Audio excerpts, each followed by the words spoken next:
তৃতীয় শ্রেণীর অধ্যায় 4-এর পৃষ্ঠা 41 নম্বরের 7 নম্বরের একটা অঙ্ক।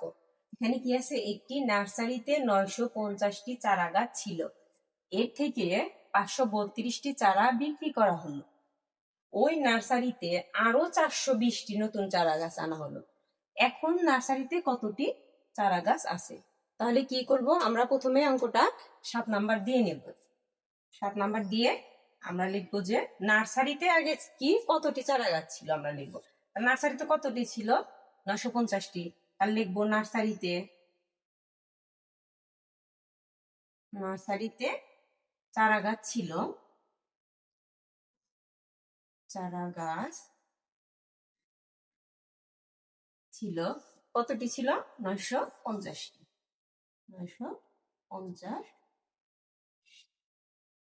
এর থেকে 532টি চারা কি করা হলো? বিক্রি করা হলো। তাহলে কয়টা বিক্রি করা হয়েছে সেটা আমরা লিখবো। তাহলে লিখবো বিক্রি করা হলো, চারা বিক্রি করা হলো, চারা বিক্রি করা হলো। কতটি বিক্রি করা হয়েছে? 532টি। তাহলে এটা যোগ হবে না বিয়োগ হবে? এতটি ছিল, 950টি ছিল, 532টি কি করা হয়েছে? বিক্রি করা হয়েছে। তাহলে কি এটা চলে গেছে? তাহলে এটা কি বিয়োগ হবে? চলে গেলে কি হয়? বাদ গেলে কি হয়? বিয়োগ হয়। তাহলে শূন্য, বিয়োগের সময় উপরে আছে শূন্য, নিচে হচ্ছে 2। শূন্যকে কি ধরবো? 10 ধরবো।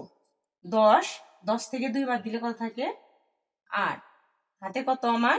এখানে 10 ধরছিলাম, হাতে ছিল 1 দিলাম, এই 3-এর মধ্যে কত হলো? 4। তাহলে এই 5 থেকে 4 বাদ দিলে কত থাকে? 1। হাতে আমার কি কিছু আছে? নাই। এখানে কি 9 থেকে 5 বাদ দিলে 4। তাহলে কতটি হলো? 418টি। 418টি কি চারা গাছ রইল, চারা গাছ রইল। এখন আবার কি বলছে? আরো 420টি নতুন চারা আনা হলো। তাহলে কি নতুন চারা আনা হলো? আমি তাহলে লিখবো কি? নতুন চারা আনা হলো। নতুন চারা কতটি আনা হয়েছে? 420টি। তাহলে আমি লিখবো, এই নিচে লিখে নিব কি 420টি। চারা গাছ রইল এতটি, আর নতুন আনা হলো এতটি।